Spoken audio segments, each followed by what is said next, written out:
নূর Islamic scribe চ্যানেলে আপনাদের সবাইকে স্বাগত। চ্যানেলটি সাবস্ক্রাইব করে আপনারা পাশে থাকবেন।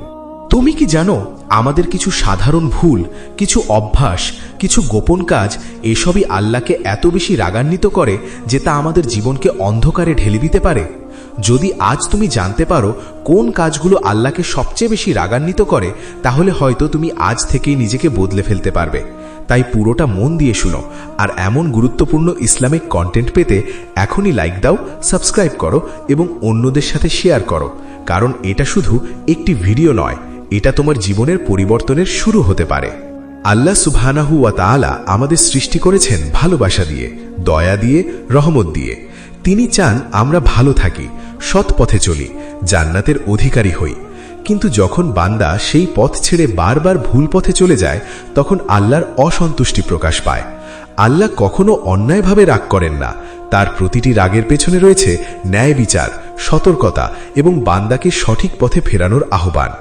আমরা যখন বুঝেও গুনাহ করি, বারবার সতর্কবার্তা পাওয়ার পরও অবহেলা করি, তখনই সেই রাগ বাড়তে থাকে। এই রাগ আমাদের জীবনে বিভিন্নভাবে প্রকাশ পায়: অশান্তি, ব্যর্থতা, মানসিক চাপ, দুঃখ, এমনকি জীবনের বরকত কমে যাওয়া। তাই আল্লাহর রাগকে ভয় করা মানে শুধু শাস্তিকে ভয় করা নয়, বরং নিজের ভবিষ্যৎ ধ্বংস হওয়া থেকে বাঁচানো। সবচেয়ে বড় যে কারণে আল্লাহ রেগে যান তা হল শিরক, অর্থাৎ আল্লাহর সাথে কাউকে শরিক করা।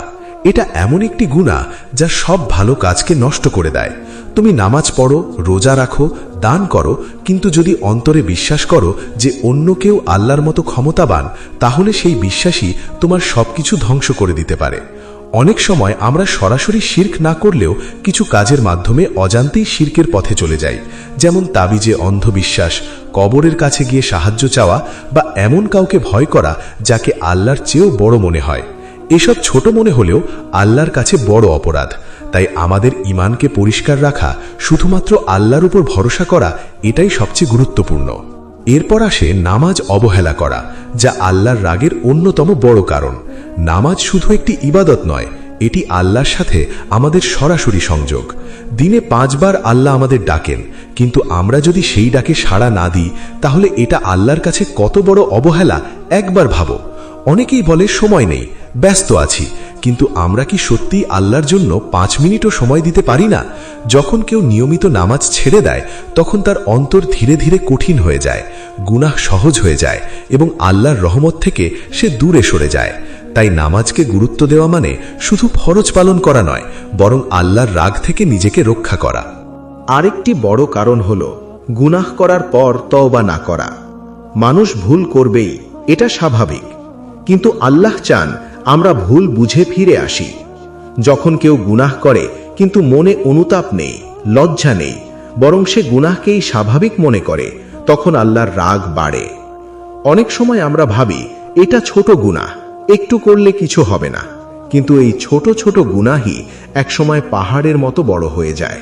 আর যদি তওবা মা করা হয়, তাহলে সেই গুনাহ আমাদের অন্তরকে অন্ধ করে দেয়। তাই প্রতিদিন নিজের ভুলগুলো নিয়ে চিন্তা করা, আল্লাহর কাছে ক্ষমা চাওয়া, এটাই একজন মুমিনের পরিচয়। মানুষের উপর জুলুম করা, অন্যায় করা, এটাও আল্লাহর রাগের ভয়ঙ্কর কারণ। কেউ যদি কারো হক নষ্ট করে, কারো কষ্টের কারণ হয়, কারো প্রাপ্য কেড়ে নেয়, তাহলে আল্লাহ সেটা কখনোই সহ্য করেন না। বিশেষ করে যদি দুর্বল, এতিম বা অসহায় মানুষের উপর জুলুম করা হয়, তাহলে আল্লাহর গজব খুব দ্রুত আসে। অনেক সময় দেখা যায় একজন মানুষ দুনিয়াতে খুব শক্তিশালী, কিন্তু হঠাৎ তার জীবন ভেঙে পড়ে। এটা আল্লাহর ন্যায় বিচারের অংশ হতে পারে। তাই সব সময় অন্যের হক আদায় করা, কারো ক্ষতি না করা, এটা শুধু ভালো কাজ নয়, বরং নিজের নিরাপত্তা। অহংকার এবং গর্ব আল্লাহর কাছে অত্যন্ত অপছন্দনীয়। যখন কেউ নিজের জ্ঞান, সম্পদ বা ক্ষমতা নিয়ে অহংকার করে, তখন সে ভুলে যায় যে সব কিছুই আল্লাহর দেওয়া। ইবলিসও একসময় বড় ইবাদতকারী ছিল, কিন্তু অহংকারের কারণে সে চিরতরে ধ্বংস হয়ে যায়। আজও অনেক মানুষ নিজের সফলতায় এতটাই গর্ব করে যে তারা আল্লাহকে ভুলে যায়। এই অহংকারই আল্লাহর রাগ ডেকে আনে। বিনয়ী হওয়া, কৃতজ্ঞ থাকা, এই গুণগুলোই একজন মানুষের প্রকৃত সৌন্দর্য। মিথ্যা বলা, প্রতারণা করা এবং হারাম উপার্জন, এসবও আল্লাহর অসন্তুষ্টির কারণ। আজকের সমাজে এগুলো খুব সাধারণ হয়ে গেছে, কিন্তু আল্লাহর কাছে এগুলো খুবই গুরুতর অপরাধ। কেউ যদি মিথ্যা বলে, মানুষকে ঠকায়, সুদ বা ঘুষের মাধ্যমে অর্থ উপার্জন করে, তাহলে সেই অর্থে কখনো বরকত থাকে না। হয়তো বাহ্যিকভাবে সে সফল মনে হয়, কিন্তু তার জীবনে শান্তি থাকে না। আল্লাহ এমন উপার্জনকে অপছন্দ করেন এবং এর জন্য কঠিন জবাবদিহিতা রয়েছে।